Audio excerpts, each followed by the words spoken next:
Sunday, the big one, West Ham against Manchester United. I think I've been seeing tickets for this bandied around. The Ronaldo show goes on the road here. All the Manchester Reds want a ticket. Let's put it that way in the London Stadium. But I think from the West Ham point of view, their big star, their big figure, Michail Antonio, who leads the line so well for them, suspended. He'll be missing for this game. That is huge for Manchester United. I think their defenders, as good as they are going to have a much easier time of things without Michail Antonio there. Just how good is he? How important is he for this West Ham United side? I think he's integral. I think he's one of the most important players when it comes to any player within their team, within the Premier League. I think he's absolutely wonderful. And I think the problem is that people don't, because he doesn't look as stylish, let's say, maybe as a Ronaldo. And I'm not putting him right next to Ronaldo, but people forget just how brilliant he is for this team. When he's playing, they win 41% of their games. When he's not, they win 28%. I think that says a huge amount because he's essentially two strikers for them. The work that he does in terms of his hold-up play, but he's also able to kind of go down into the channels.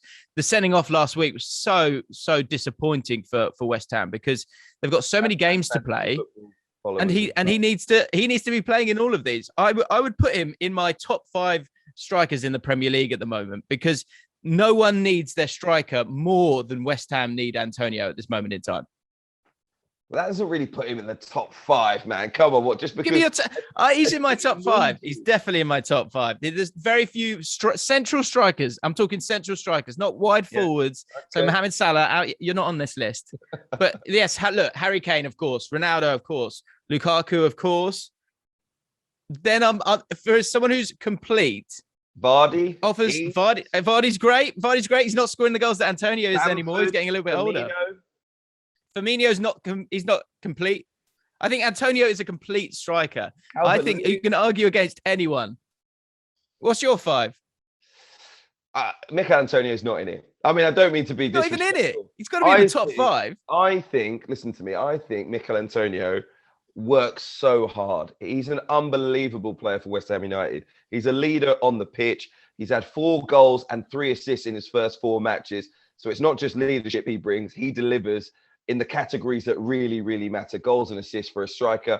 He's made a great start to the season, and they really missed him when he was injured last season as well. Hopefully his agent was speaking to the club about a new contract because he definitely deserves it. And he looks like he's getting better and better, really settling in to being a genuine number 9. But he's not. How can you put him in the top 5 number 9s in the Premier League when he's not even a natural number 9? He was a right winger who became a right back and then suddenly became a centre forward.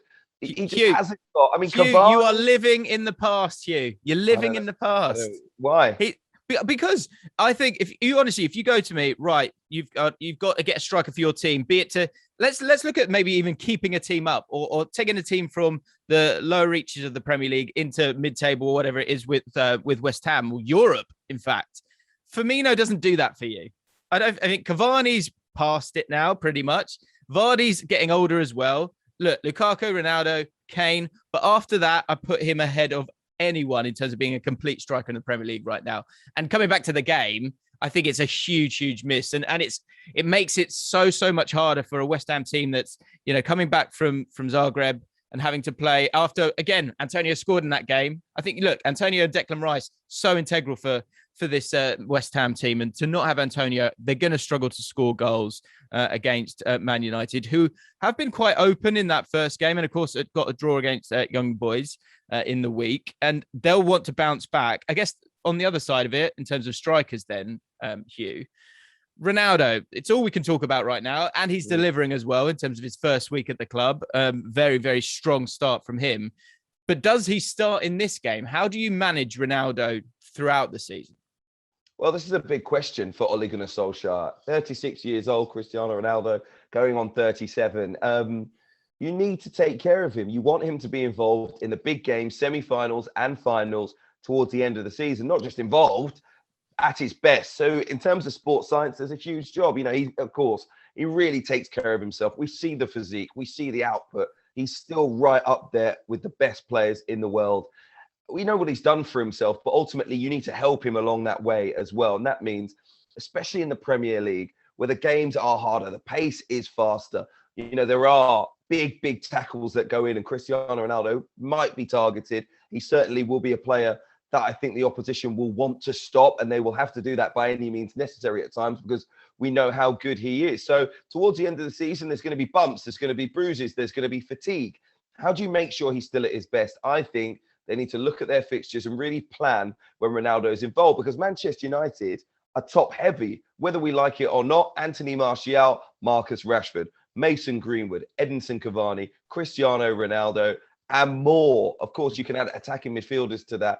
But I just think, Manchester don't have enough players to cope without Ronaldo starting every week. Yeah, with Ole Gunnar Solskjaer, it's all easy us saying we'll take him off, but if they lose that game, which they did, then you take Ronaldo off, then everyone's going to go mad at the fact that you took Ronaldo off. That is going to be the problem this season. Is that, and again, if you're 2-0 up and Ronaldo scored both those goals, he won't want to come off there either, because he want that hat trick. So that's a problem that Ole Gunnar Solskjaer is going to have to deal with.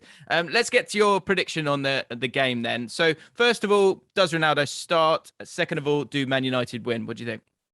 Ronaldo will start. I firmly believe at this point in time, they're just trying to get that relationship going, get him into the familiarity of the other forward players, midfielders as well, just understanding him, because I think he's going to be a real focal point of their attack. So they're just trying to get that comfort level with the players in the squad after his arrival. So he'll definitely start.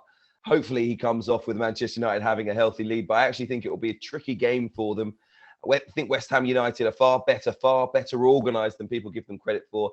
Yes, Antonio's a big miss. If Manchester United win, I think it will be by a goal. But actually, my prediction is a draw. I'll go for 1-1. What do you think? I think as one of the top 5 strikers in the Premier League, to not have Antonio in your starting lineup is a massive, massive loss for them. And I think that the best they can kind of hope for from me is a draw in this one. And I think this is where Ronaldo does come up clutch. I think you're right. He certainly will feature. The fact that the game was on Tuesday as well, I think will help in all of this as well. So he'll be ready to play. And I think him coming up clutch, winning games where you haven't played well, but he steps up and scores a goal for you, for a West Ham team that I expect will be very defensive, defend quite deep as well, with the fact that they've not got that central striker. I think I've got a funny feeling this is going to be a draw. But, never go against Ronaldo. So I'm going to go with West Ham. Why not? It's going to be a really, really boring draw. That's what I think. West Ham fans will be quite happy with that if they can get out of that game with a draw. Hi guys, James Alcott here from ESPN's Football Forecast. Thank you for watching. If you've enjoyed the video and you want to check out more, make sure you subscribe to ESPN UK.